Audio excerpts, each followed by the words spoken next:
सभी को good morning good morning good morning. क्या हाल चाल है मेरे दोस्त? ठीक ठाक और सब बढ़िया। चलिए सभी का अब तो आज जान ही रहो कि होली है और होली की बहुत सारी शुभकामनाएं सबका, सभी विद्यार्थी का। और मेरे दोस्त, होली उसके लिए है जो जिंदगी में सफलता है, जो जिंदगी में जो सफल इंसान है उसके लिए हर त्योहार बहुत अच्छे से मनता है मेरे दोस्त। जिंदगी में सफलता नहीं है ना तो कोई पर्व अच्छे नहीं माना जाता, कोई यार अच्छे पर्व हुए होता ही नहीं। जिंदगी में जो सफलता का परचम लहर रहा है उसके लिए हर पर्व अच्छे से मना, उसको सेलिब्रेट किया जाता है। और अगर आप जिंदगी में सफलता नहीं मिल रहा है ना, आप सफल नहीं हो तो सेलिब्रेट मत करना, उस पर लगन लगा। तो चलिए आज हम समझते हैं केमिस्ट्री। 10th का जो केमिस्ट्री है जो हम बता दिए थे कुछ, और आज हम समझते हैं अगला चैप्टर जो केमिस्ट्री का है। कुछ पार्ट बच गया था, इसमें आपको पढ़ना है विस्थापन क्रिया। विस्थापन क्या होता है? विस्थापन कहता है किसको?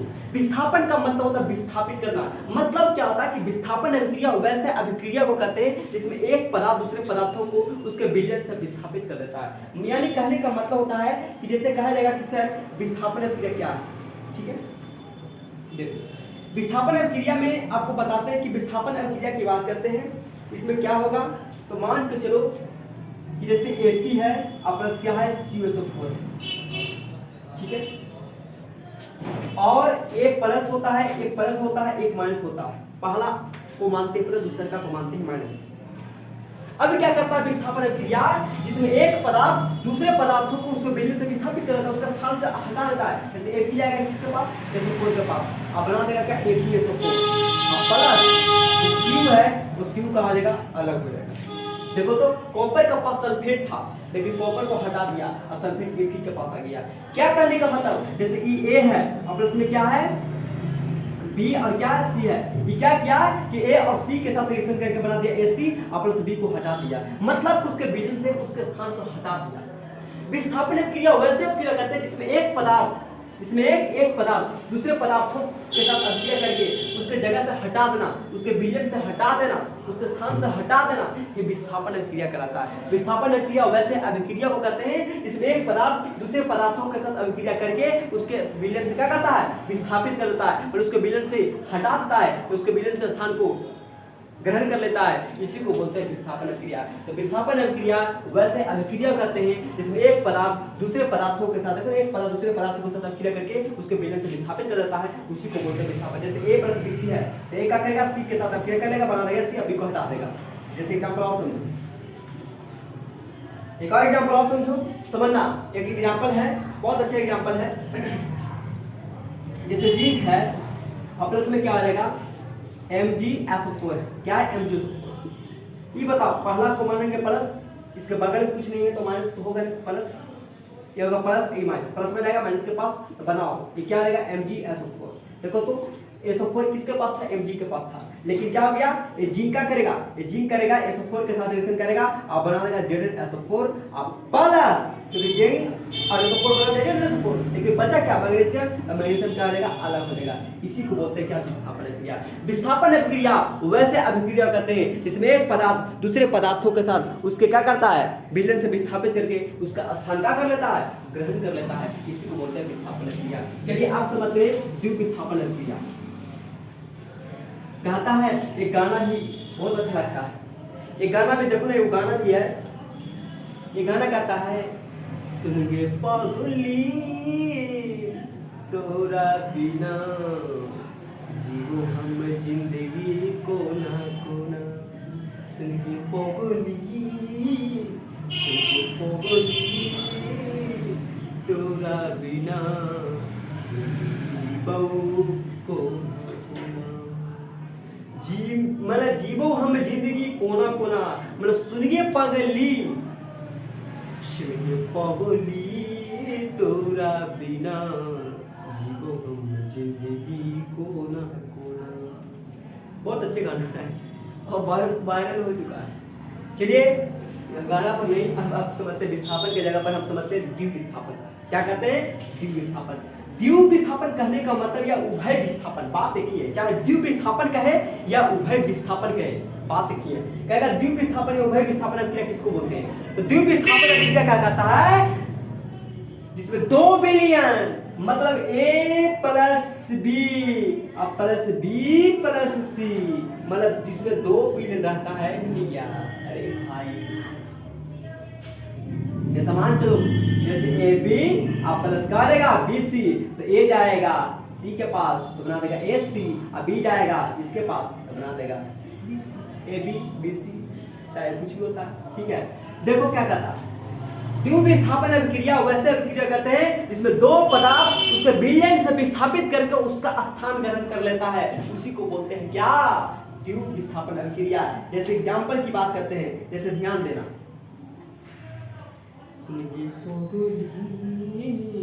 जैसे एग्जांपल की बात करते हैं, जैसे ए बी है और सी डी, बता ए जाएगा किसके पास? डी के पास, तो बना देगा क्या? A D. अब बताओ बी जाएगा किसके पास? सी के पास, तो बना देगा बी सी। मतलब पहला के साथ और दूसरा के साथ, पहला के साथ यानी फर्स्ट और लास्ट फर्स्ट, पहला के साथ दूसरा के साथ। जैसे इस पर एग्जांपल से पता चलेगा। देखो क्या कहता है, जैसे कह देगा क्या कि Na2SO4 प्लस BaCl2 कहता है क्या? द्विव विस्थापन अभिक्रिया वैसे अभिक्रिया को कहते हैं इसमें 2 पदार्थ अपने आयनों का अदला बदली करता है। 2 पदार्थ देखो ना, एक को मानेंगे प्लस दूसरे को मानेंगे माइनस, एक को प्लस दूसरे को माइनस। क्या कहता है? जिसमें 2 पदार्थ अपने आयनों का अदला बदली करता है। आयनों का मतलब प्लस जाएगा माइनस के पास, ई प्लस जाएगा इसके पास, तो सोडियम NaCl क्या बन गया? Na और Cl क्या बन गया? NaCl बन गया प्लस अब BaSO4 क्या बन गया? BaSO4। देखो बी बताओ BA के पास क्या था? क्लोरीन था, लेकिन BA के पास आ गया SO4। Na के पास SO4 था, लेकिन Na के पास आ गया Cl। मतलब क्या कहता है? द्विव विस्थापन वैसे अभिक्रिया को कहते हैं जिसमें 2 पदार्थ अपने आयनों का अदला बदली करता है और उसके विलयन से विस्थापित कर देता है, उसी को बोलते हैं द्विव विस्थापन अभिक्रिया या उभय विस्थापन अभिक्रिया। तो द्विव विस्थापन अभिक्रिया क्या कहता है?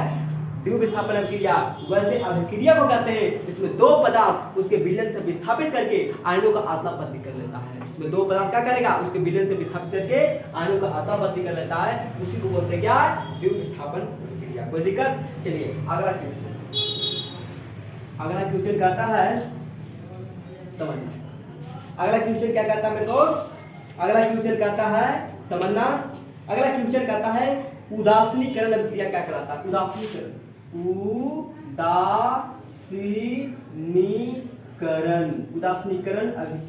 उदासीनीकरण अभिक्रिया बहुत अच्छा क्वेश्चन। उदासीनीकरण अभिक्रिया किसको बोलते हैं? उदासीनीकरण कहता है क्या? एकरा में 2 रहता है, एक अम्ल है और प्लस क्षार है। जब अम्ल और क्षार मिलता है तो लवण का निर्माण करता है और प्लस एक जल का निर्माण करता है, और इसी टर्म को क्या बोलते हैं? उदासीनीकरण कहलाता है। उदासीनीकरण क्या कहता है कि अम्ल और क्षार, अम्ल का मतलब होता है H पर प्लस और क्षार का मतलब एकरा में OH लगा रहेगा, और दोनों मिलेगा। जैसे अम्ल का मतलब जैसे मान के चलो ये HCl है, ये हाइड्रोक्लोरिक अम्ल है, और क्षार का मतलब जैसे मान चलो NaOH है, सोडियम हाइड्रोक्साइड। क्षार का पहचान क्या है? OH, और अम्ल का पहचान हाइड्रोक्लोरिक अम्ल H होता है। तो क्या कहता है कि जब अम्ल और क्षार मिलता है भैया तो लवण और जल का निर्माण करता है। तो बताओ मेरे दोस्त, A plus A minus, A plus I minus, plus आ जाएगा माइनस का पास देखो Na और Cl क्या बन गया? NaCl। क्या ये बताओ तो लवण है कि नहीं? सोडियम क्लोराइड एक प्रकार का लवण है, इसी को बोलते हैं साधारण नमक। साधारण क्या है? नमक है। और बताओ H और H, ये H हो गया, 2H हो गया, और बताओ O है, हो गया। बताओ जल का निर्माण किया कि नहीं किया? तो क्या कहता है उदासीनीकरण अभिक्रिया? उदासीन अभिक्रिया करता है कि जब अम्ल और क्षार आपस में अभिक्रिया करता है तो लवण और जल का क्या करता है? निर्माण करता है। जब अम्ल और क्षार आपस में अभिक्रिया करता है तो लवण और जल का निर्माण करता है, इसे उदासीनीकरण अभिक्रिया कहते हैं। अगला एग्जांपल देखो, मान चलो कि अम्ल का ले लेते हैं क्या? HNO3, नाइट्रिक अम्ल है, और प्लस में क्या ले लेते हैं? क्षार का एग्जांपल लेते हैं। क्षार का एग्जांपल क्या? MgOH magnesium hydroxide. देखो क्षार है कि नहीं है? एक प्लस मानेंगे पूरा NO3 माइनस हो गया, ये प्लस A माइनस। बताओ प्लस में जाएगा माइनस के पास, बताओ क्या बनेगा? जी mg NO3 का होल 2 रहेगा। क्या देगा? NO3 के होल 2 कहेगा सर ऐसा क्यों? क्योंकि NO3 का वैलेंसी होता है 1 और इसका होता है 2। 2 गया इसके पास, 1 गया इसके पास। mg हो गया 1, NO3 क्या हो गया 2 को, इसलिए NO3 का होल 2 कर दिया। उसके बाद ना प्लस, बताओ अब क्या बचा? OH है और H है, तो दोनों मिलकर क्या बनाएगा? जल ना बनाएगा। ये बताओ, लवण बनाया, जल बनाया। इसी को बोलते हैं उदासीनीकरण क्रिया। उदासीनीकरण अभिक्रिया वैसे अभिक्रिया कहते हैं जैसे अम्ल और क्षार आपस में क्या करता है? अभिक्रिया करता है, और लवण और क्या करता है? जल का निर्माण करता है। इसी अभिक्रिया को बोलते हैं उदासीनीकरण अभिक्रिया। कोई दिक्कत? चलिए अगला क्वेश्चन देखते हैं। अगला क्वेश्चन है, अगला चैप्टर है बाबू, जिसमें क्या करता है समझना।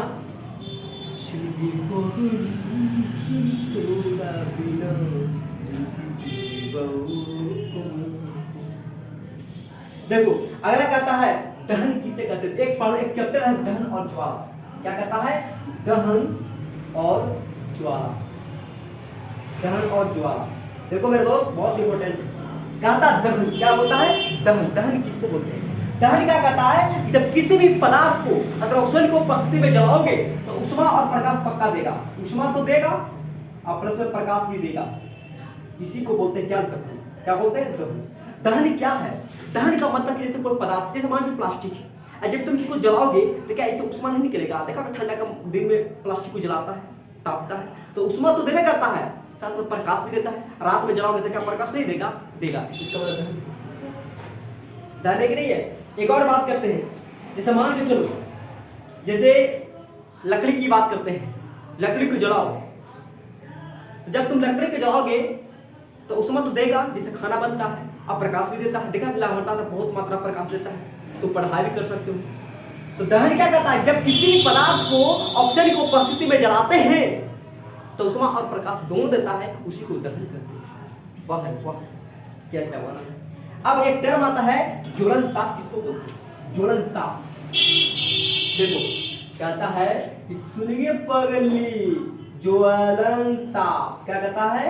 ज्वलन ताप क्या है? ए भैया, ए भैया, ए भैया, भैया, ए भैया, ज्वलन ताप क्या है? पढ़ा है ज्वलन ताप। ज्वलन ताप क्या कहता है? क्या कहता है? वह न्यूनतम ताप जिस पर कोई पदार्थ जलना प्रारंभ कर देता है। मतलब वह न्यूनतम ताप, कम से कम न्यूनतम ताप पर कोई पदार्थ जल जाए। जैसे कोयला मारो, माचिस लहर जाता है। पुआल, देखा है पुआल? पुआल नवारी का आटी, उसको मारो माचिस लहर जाएगा। कागज, कागज का टुकड़ा, जैसे मान के चलो, जैसे क्या है? कागज है, 5 मीटर कागज है कि नहीं है? कागज है, और इसको क्या करो? इसको जला दो, जलाएगा, मारेगा माचिस लहर जाएगा। लेकिन देखो इसे मारेगा माचिस, मारेगा माचिस तो कागज लहर जाएगा। तो क्या कहता है? वह न्यूनतम ताप इस पर कोई पदार्थ जलना क्या करता है? प्रारंभ कर देता है, उसी को बोलते हैं ज्वलन ताप। पेट्रोल मारो माचिस लहर जाएगा, था इसमें। कागज, पेट्रोल, लकड़ी, कोयला, ये सब क्या है? ज्वलन ताप है। मतलब यह ज्वलन ताप का मतलब क्या होता है? ये न्यूनतम ताप पर क्या करता है? जलना प्रारंभ कर देता है। वह न्यूनतम ताप क्या करता है? वह न्यूनतम ताप इस पर कोई पदार्थ जलना क्या करता है? शुरू कर देता है, जलना प्रारंभ कर देता है, उसी को बोलते हैं ज्वलन ताप करते हैं। क्या कहते हैं? ज्वलन ताप करते हैं। चलिए क्या कहता है? दहन के लिए आवश्यक शर्त को लिखिए। क्या देगा कि दहन के लिए आवश्यक शर्त को लिखिए। ए भैया, ए भैया, ए भैया, भैया, भैया कहता है कि दहन के लिए आवश्यक शर्त को लिखे। दहन के लिए आवश्यक शर्त को लिखें।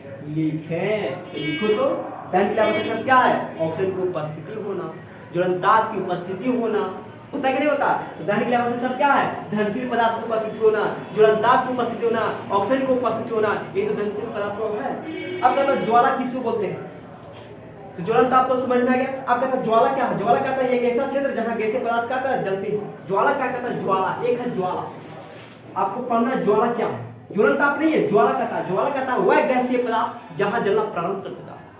ज्वलन ताप नहीं कहता वह न्यूनतम ताप जिस पर कोई पदार्थ जलना प्रारंभ करता है, ये कहता है वो नहीं। ज्वाला क्या है? ज्वाला मतलब वह गैसीय पदार्थ, क्या कहता है? वह गैसीय पदार्थ, वह गैसीय पदार्थ जहां जलना प्रारंभ कर देता है, उसी को बोलते हैं ज्वाला। ज्वाला का 4 प्रकार होता है। दीप्त क्षेत्र, काला क्षेत्र होता है, पढ़ा होगा। नीला क्षेत्र होगा, दीप्त क्षेत्र होता है, काला क्षेत्र होता है, फिर और क्या होता है? एक होता है अदीप्त क्षेत्र होता है। ये सब क्या है? इसमें ज्वाला के अंतर्गत में आता है। काला क्षेत्र, नीला क्षेत्र, अदीप्त, प्राप्त, अधिक होता है, क्षेत्र होता है, नीला क्षेत्र होता है, दीप्त क्षेत्र होता है, नीला क्षेत्र, काला क्षेत्र, नीला क्षेत्र, काला क्षेत्र, एक है दीप्त, एक है क्या, एक का नाम क्या, अदीप्त क्षेत्र, अधिक अधिक अधिक अधिक काला नीला ऐसा होता है। इसमें ज्वाला है वह कैसे पता जो जलना प्रारंभ करता है, ज्वाला करता है। कोई दिक्कत है यहाँ तक? चलिए अब कहते हैं कि बताओ खाना बनाने के लिए किस गैस का उपयोग करते हैं? खाना बनाने में किस गैस का उपयोग करते हैं? एलपीजी, एलपीजी, एलपीजी का नाम सुना है?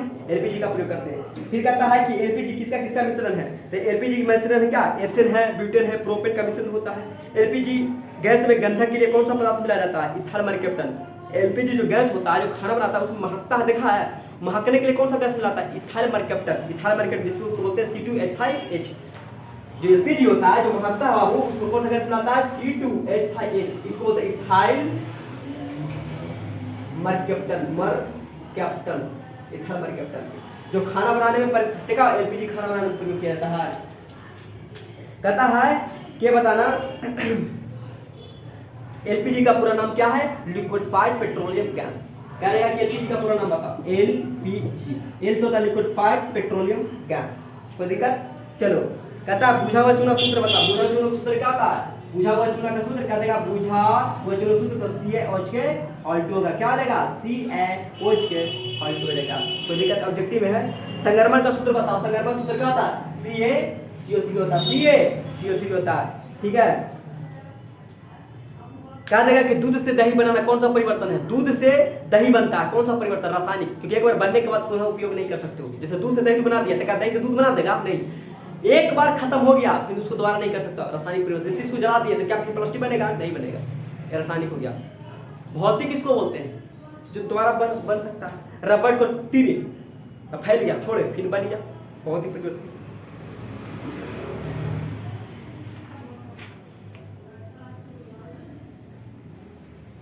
चलो यहाँ तक कोई दिक्कत? यहाँ तक क्लास को स्टॉप करते हैं। सभी का होली का ढेर सारी शुभकामनाएं, और खेलो कूदो बढ़िया से, एंजॉय करो, मस्ती करो मेरे दोस्त। और क्या जिंदगी में, और सफलता पाओ, मेहनत करो, सफलता मिलेगी।